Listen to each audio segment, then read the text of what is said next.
Benapole customs হাউজে complete shutdown কর্মসূচি প্রত্যাহারের পর ফের সকল কার্যক্রম শুরু এবং আমদানি রপ্তানি কার্যক্রম স্বাভাবিক রয়েছে। এ বিষয়ে আরও বিস্তারিত জানাতে সরাসরি যুক্ত হচ্ছেন সহকর্মী শেখ নাসির উদ্দিন। নাসির, বেনাপোল কাস্টমস হাউজের কার্যক্রমের সার্বিক পরিস্থিতি কি? আপনি কি জানেন, কি তথ্য আছে আপনার কাছে? বিস্তারিত জানাবেন। জি, ধন্যবাদ আপনাকে। আপনি আসলে যেমনটা বলছিলেন, আসলে জাতীয় রাজস্ব বোর্ডের যে কর্মসূচি ছিল এটা গতকালকে রাতে প্রত্যাহার করা হয়েছে। উপদেষ্টা পরিষদ এবং ব্যবসায়ীদের হস্তক্ষেপেই আসলে এই কলম বিরতি অর্থাৎ কর্মবিরতি প্রত্যাহার করা হয়েছে। গত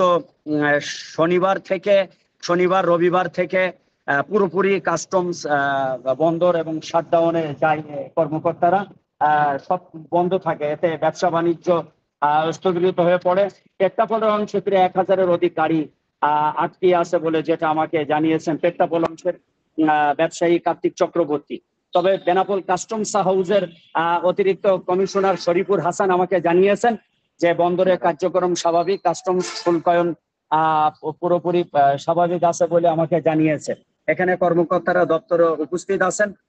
পুরোপুরি কার্যক্রম শুরু হয়েছে সকাল থেকে। দুই দেশের মধ্যে আমদানি রপ্তানি সচল আছে। পণ্যবাহী ট্রাক বাংলাদেশে প্রবেশ করছে বলে যেটা অতিরিক্ত কমিশনার আমাকে জানিয়েছেন। ব্যবসায়ীরা বলছেন এই দীর্ঘদিন ধরে এই যে সমস্যাটা মানে লকডাউন মানে সমস্যা হয়ে আসছে, সেটার উত্তোলন হয়েছে। এখন রাজস্ব ঘাটতি হওয়ার একটা বড় অংশ আশঙ্কা করা হচ্ছে।